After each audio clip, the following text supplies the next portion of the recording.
If you do go on to enjoy today's video, please consider liking it because I'm terrible at FIFA and I need all the self-esteem I can get. If you're interested in football shirts, football boots or anything football related, go check out my Depop. The link for that is also down below. And if you do need any coins, head over to u7buystore.com. Use the code TVM at checkout for a discount. The link is in the description. What is going on, guys? TVM here. Welcome back to the Brentford Football Manager save. I was about to, well, I wasn't going to start the video yet. I was going to wait until we got in and around the first fixture. We haven't even hit our friendlies yet. It is a World Cup year, which means things are very compact here. Big gap of nothing because of the World Cup, and then you've got all the games at the end. It's a little bit of a weird season because the World Cup is in December. But I had to start it here because we've had an offer come across the table that I genuinely don't think I can turn down. It is massive. And it's got Harry Kane vibes about it as well. And I don't want to make the same mistake that Spurs have probably made in real life. And that is the bid for Ivan Toney from Arsenal is massive. You think it's 75 million? Think again, it's more than that. 75 million was the recommended price. And 75 million is what Arsenal originally offered. Chelsea came in for him as well, but Chelsea were faffing around with add-ons and future fees and instalments and all the rest of it. I think they were offering around 40 million up front, and then the rest was in add-ons. And I was like, no, mate, I'm sorry. If you want him, you just got to pay for him. That's just the way it is. I don't need to sell. I was more than happy to go into the new season with Onuachu and Ivan Toney, but Arsenal, I mean, they've just, I don't know why and how, but they've just come in and gone, look, you're 75 million. I said, no, I want 95. They went, deal. Yeah, 90, 96. It's about 90 plus about 5 million worth of add-ons, which I'm all right with. But the board have agreed to give me 63 million of the transfer deal. Nearly 20 million will go to Peterborough, who finished at the bottom of the, well, I say bottom, just above the relegation zone in the Championship season just gone. So that will help them massively. The board will take the rest of it, and I get 63 million, which is, yeah, kind of sexy. The problem I've got is, right, he's on really low wages, right, which is obviously phenomenal for the books. And he's very good. He got 19 goals in 34 games with 5 assists in the Premier League for Brentford, for us, last season. Wasn't our top goal scorer. Onuachu was our top goal scorer, and he played far fewer games. But still, you have to imagine that Ivan Toney really did contribute to Onuachu's goals and assists and all the rest of it, because they were obviously interlinking together, and with Hadji behind, they had a really good relationship, those three. Like I said, they used to go out clubbing together and all sorts. But I think I'm going to have to accept it. The problem, and I don't know if I've just said this, the problem is I don't think we have the pulling power to sign anyone better than Ivan Toney. So why am I selling him? Because it's just too much to turn down. What if he doesn't have a particularly good season in, well, this season coming? Next year he might only be worth 50, and I'm going to need to replace him because maybe he's not done that well. Basically, Harry Kane didn't go to Man City, or rather Spurs didn't accept the Man City offer, I'm pretty sure. And don't quote me on this, but I'm pretty sure this is what happened. Kane wanted to leave. Spurs weren't willing to let him go. They've started the season quite poorly. Kane is now worth probably half of what he was in the summer because he's just not done that well in the league, or at least he hadn't done. And now all of a sudden Spurs are like, maybe probably should have accepted that deal. And they're not gonna get anywhere near what they could have got because he was on fire at the end of last season. So with that in mind, I'm going to accept the deal, and we are going to take, let me just continue forward here, we are going to take a big chunk of that money, and we're going to have to try and turn it into, I've just got my speaker on. I just realised that you'd have had that notification come through of the what's it called, achievement. But yeah, 20% goes to Peterborough. They are very happy, I'm sure. Oh, they'll also receive an extra 3 million in instalments because they've still got that on his contract. Visser has rejected Middlesbrough. Godot's move has been delayed. He could potentially be going to Blackburn, apparently. This is the guy that I'm going to bring in to... Wait. What? He's committed his future to Flamengo. Oh, you son of a bitch. So, he was going to be the guy that I was going to bring in to replace Ivan Toney. I probably should have delayed the Toney deal until this one came through. Have a bit of a problem now. His finishing isn't as good, but he was very good in the air. His off the ball is brilliant. He was determined. He's got that flair. He's faster. I thought he would be a decent replacement, even though he's 31. And he wanted in and around the same money, and he was only worth about 25 million. So I thought, well, that's fantastic. Oh dear. We agreed terms with him and the club. They were all happy. And now he's gone and signed a new contract with Flamengo. Oh dear, indeed. Let me go through the transfers, because there's been more than just the transfer that you've just seen there out of the club. First, let's talk about transfers in. We've signed 2 players. First of which is Kevin Mbabu. It's boring. I didn't really want to make this signing, if I'm honest. Don't listen. I didn't really want to make the signing because it's a little bit boring. If you watch anyone's FM series, 9 times out of 10, if they're playing a wing back, they will have bought Kevin Mbabu. The reason for that is because Wolfsburg put him on the transfer list, and we managed to pick him up for 5 million. It's a no-brainer when you need a wing back to go and get someone this good. His crossing is really good. He's really fast. He's got strength. He's got pace. He's got stamina. He's got determination. He can defend. Now, the player that he's actually replacing, I didn't realise how bad Sergi Canos was at defending. Mainly because he's probably a right wing or even a left wing. So a right back, or a wing back I should say, when he's on support, he's got 9 tackling and 5 marking. I didn't realise that. I probably should have noticed it a bit sooner. Could be one of the reasons why we were leaking so many goals, and for some reason in certain games we were doing really well, and then all of a sudden we would concede 5 or just not do particularly great defensively. It's because our right back or right wing back doesn't know how to defend. So he's on his way out. He could be leaving for 7.5 million. Good player. Don't mind him at all, actually. Going forward, he's actually very good. But can't defend. The other player we brought in, Nianzou. This is a very expensive deal, and I'm not sure whether I've made a mistake, because I don't know if I'm going to exercise the option. Let's go and have a look at that transfer history. Let's go look at him here. So 13 million in total, with an option of 60 million to buy him in at the end of the season. It's going to cost us 1.2 million a month just to have him in the team. He's from Bayern Munich. But this guy knows how to play football. That is one of the reasons, I mean, the reason, let's be honest, why I wanted him. He's 20, he's literally just turned 20 as well. 7th of June, 11 days ago, he's just turned 20. And he is better than all 3 of my centre-backs already. And he still has around 4 or 5 years worth of development left in him. I firmly believe this could be the defender that sees me through my entire save. I can't envisage a period where I'll ever want to get rid of him.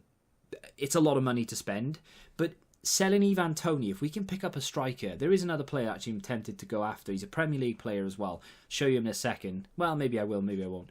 But it's going to be interesting to see how well he does in the Premier League. And if we do decide to buy him afterwards, yes, a lot of money, but we have the money at the moment. We could just exercise the option immediately, pay it now and get it out of the way.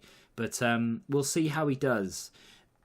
Going out, Ivan Toney's gone, of course. That's 96 million. We're only going to get 63. It is what it is. Onyeka has gone to Bournemouth for 22.5 million. Very happy to see, not to see the back of him. I feel really bad for him, actually. Bournemouth have just been promoted from the Championship, by the way, so he will be in the Premier League next season. I didn't really want to sell him to, there was a few other clubs like West Ham and things came in. I didn't really want to sell him to a competitor. I don't think Bournemouth are going to be where we are, or where we want to be at least. So I'm not bothered to sell him to Bournemouth. There is another player going out as well, but it's not going through until the 1st of July because he's going to Frankfurt. And that is... Where is he? Mbemo. He is joining Frankfurt for 21 million. after he agreed terms with them. Again, I did accept a couple of offers from Premier League teams. Bournemouth were one of them, and I think a couple of others were interested, that sort of lower Premier League teams and teams that had just come up and stuff like that. I think one of them were being relegated. I can't remember who it was, and they were in for him. But Frankfurt got the deal done. There are a couple of other deals here. Godos is under offer right now. De Silva's under offer. Sergi Canos, like I said, is under offer for about 8 million, roughly. I've rejected an offer from Spurs for Wallace. That was never going to happen.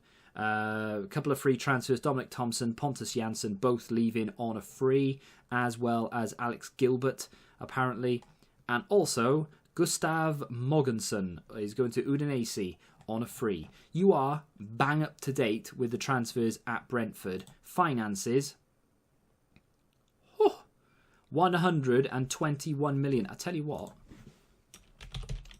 I need to check this because I know full well that Dybala is out of contract. What?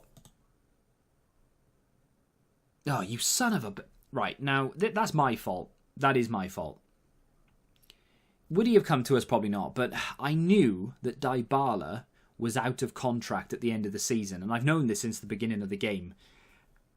His wage would have been ridiculous, but we can afford it. We have the money there. I just move it over from our transfer budget to our wages. That's really annoying. He's going to be in the Premier League next season, causing me nothing but havoc, I'm sure. But really annoying. I just forgot.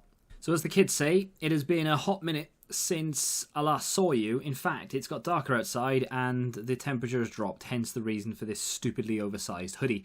Anyway, we've made a few moves, in and out, to be honest. I've gone and replaced Ivan Toney with a player called Thales Magno.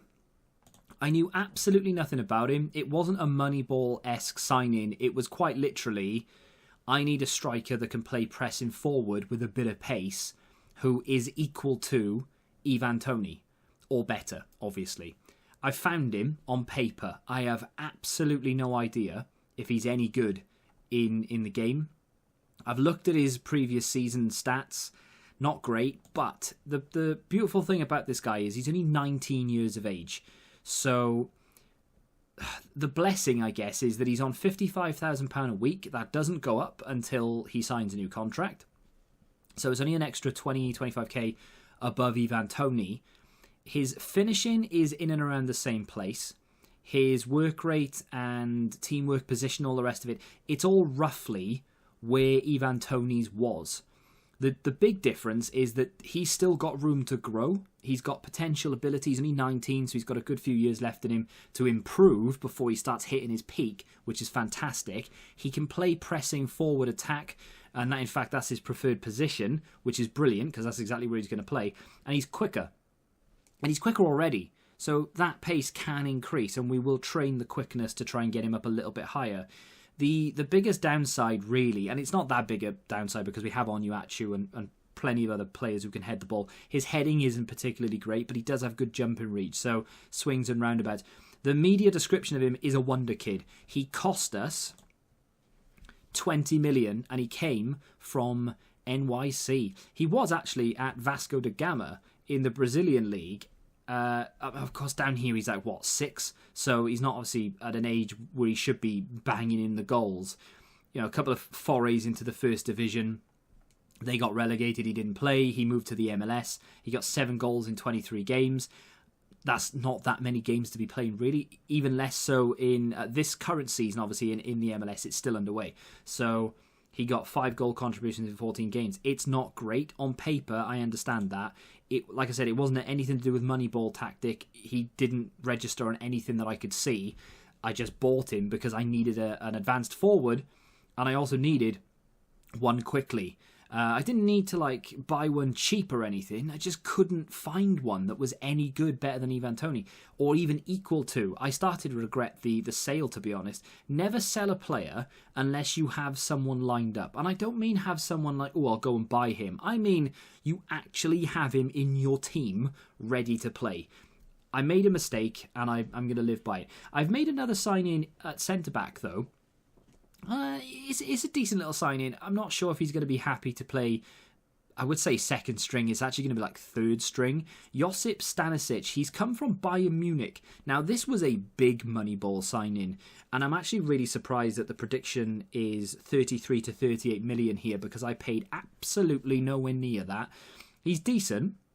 He's only 22, so again, he's still got a few years left in him to improve. He's decided to sign a fringe player contract, which means he's going to be happy to receive the odd appearance. He will probably play wide centre-back, attack, because of his dribbling. His off the ball needs to improve, so we're going to have to train that up a little bit. But he's got everything that you realistically need for the position. Even if I want to play him as a ball player, which is the middle centre-back, he needs to improve his technique a little bit, but he does have decent passing. His tackling's good. He cost a whopping, and you're not going to believe this, he was transfer listed. There were loads of clubs in for him. Why he's come to me, I'll never know. £300,000. I went all the way down to the third tier of German football to scout his stats. I saw him on the list because obviously Bayern Munich are the parent club. They're the ones selling. Clicked him and I was like, hang on, he's not even here. He was at the second team last season. So I had to go all the way down to the third tier to see how they did. Not well is the answer.